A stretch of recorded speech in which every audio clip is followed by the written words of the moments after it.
WB কনস্টেবলের exam হয়ে গেল, এখন সবার মনে শুধু একটাই চিন্তা যে আমাদের কাট অফ কত যাবে। এই কাট অফ করে মোটামুটি আমাকে এ পর্যন্ত যতজন ফোন করেছে তাও তো 9-10 জন তো হবেই যারা ফোন করে জিজ্ঞেস করছে দাদা কাট অফ কত যাবে, কি হতে পারে কি না হতে পারে।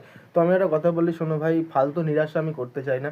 অনেক চ্যানেলের থেকে ফেসবুকে বা সোশ্যাল মিডিয়াতে এরকম ছড়িয়ে পড়ছে যে 30-35 কাট অফ এরকম যেতে পারে। আমার মনে হয় না ওই যে কাট অফ অত নিচে নামবে।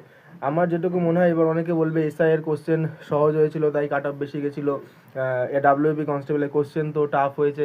আমি কোশ্চেন দেখলাম, আমার কোশ্চেন সেই অর্থে টাফ সত্যি বলতে আমার তো মনে হয়নি।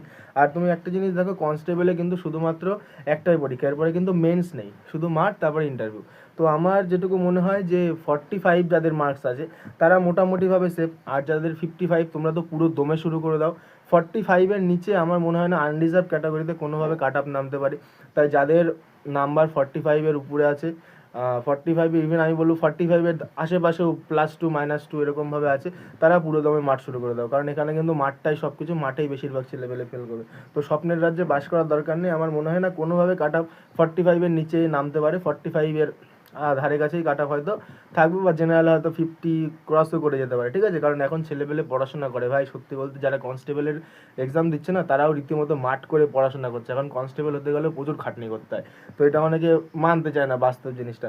তো আমার কাছে এটাই কথা যে মোটামুটি 45 থেকে 50 এই রেঞ্জে জেনারেলে কাট আপ মোটামুটি থাকবে। ওকে, থ্যাংক ইউ।